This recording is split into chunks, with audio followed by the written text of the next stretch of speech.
Mr. Marston, I've been hearing about your plans. Have you, Miss McFarland? Yes, from Lee Johnson, to settle here and build a life for yourself. I'm afraid those aren't my plans. See, I already have a life. Well, I had one, and I'm trying to reclaim it. Or maybe what you could say is that I had two, and I'm trying to end one of them so the other can survive. You do so love to talk in riddles, Mr. Marston. Do you do that, I wonder, as a substitute for having anything interesting to say? Probably, Miss McFarland. Oh, call me Bonnie, you fool. Call me Bonnie. Miss McFarland, I'm married. I have a son. I had a daughter, but she died. Years before that, I rode in a gang. We robbed banks, trains, held people ransom. We killed people we didn't like. Bill Williamson was in that gang. Now, if I don't capture my former brother in arms, great harm will befall my family. Now, I don't suppose any of this is very interesting to you, but I hope it explains why I wasn't so eager to talk about it. No, I do understand. I had no idea. You poor man. Even in this new country, memories don't really fade. My father was an illiterate Scot born on the boat into New York. He never saw his homeland, but to hear him talk about it, you'd imagine he only ever ate haggis and wore a kilt. And he hated the English for what they had done to his great-grandparents that he'd never met. People don't forget. Nothing gets forgiven. That's true, especially when it comes to money. And you know, even now, after all his labors, my father's debts are still terrible. I worry every day about us losing the ranch. It would kill him. My father died when I was 8 years old. His eyes were, well, let's just say he was blinded in a bar fight south of Chicago. My mother died during childbirth. She was a prostitute, and he was her, well, I don't know what he was. So I was sent off to an orphanage and ran away and fell in with a gang. My word. What a difficult life you've lived. The leader of the gang taught me how to read, taught me how to see all that was good in the world. He was a great man in a way. But you killed people. Sure.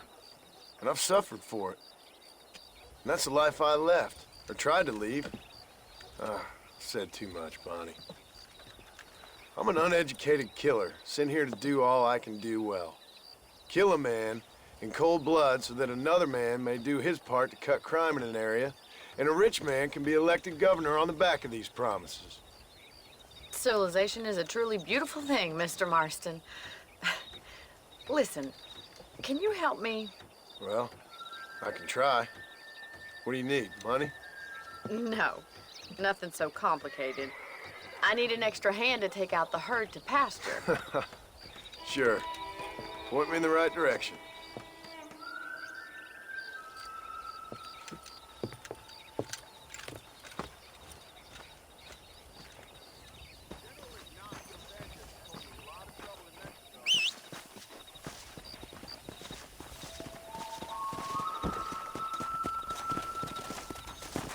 Right. Are you ready to learn how to herd some cows? Yeah. Thank you for telling me all that back there. It must have been hard for you. I hope you understand now why I've been playing my cards somewhat close to my chest. I didn't know you had a wife and child. Then again, I don't think I ever asked. They're lucky to have a man like you. I ain't so sure about that, but thank you. Giddy up! Good to see you, Miss McFarland.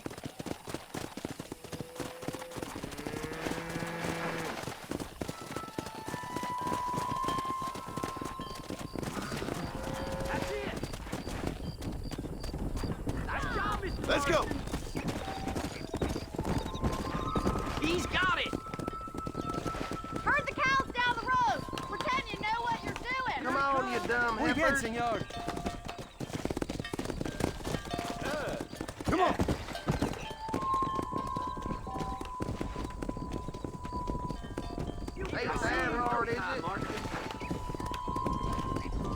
Mitchell! Look at me now, boy.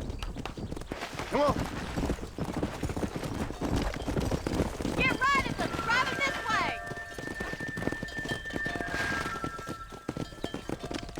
You're a rancher now, Marston.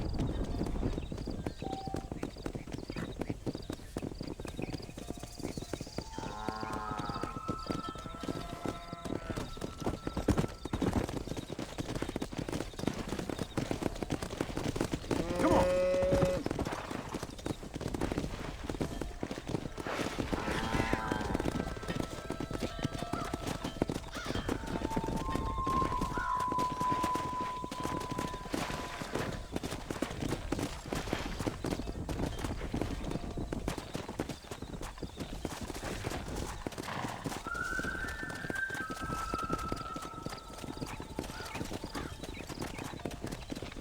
Yeah.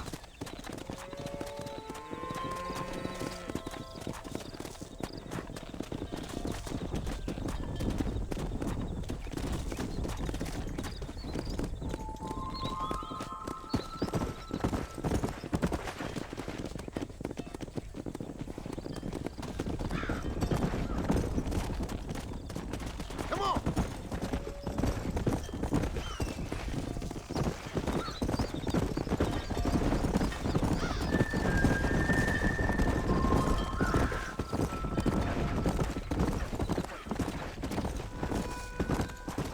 He's just showing off now.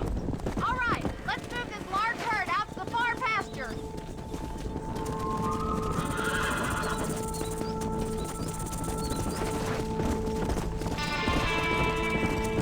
Squeeze back and forth behind them. Keep them nice and tight.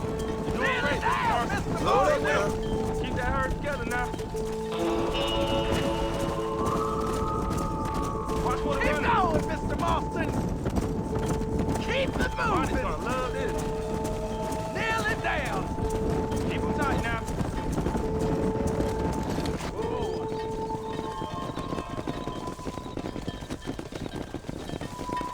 You're not bad with the herd. Ranching might be your true calling, Mr. Marston. Either that, or you were a cow in a past life. Thank you, Miss McFarland. I'll see you later. I have work to do back at the ranch.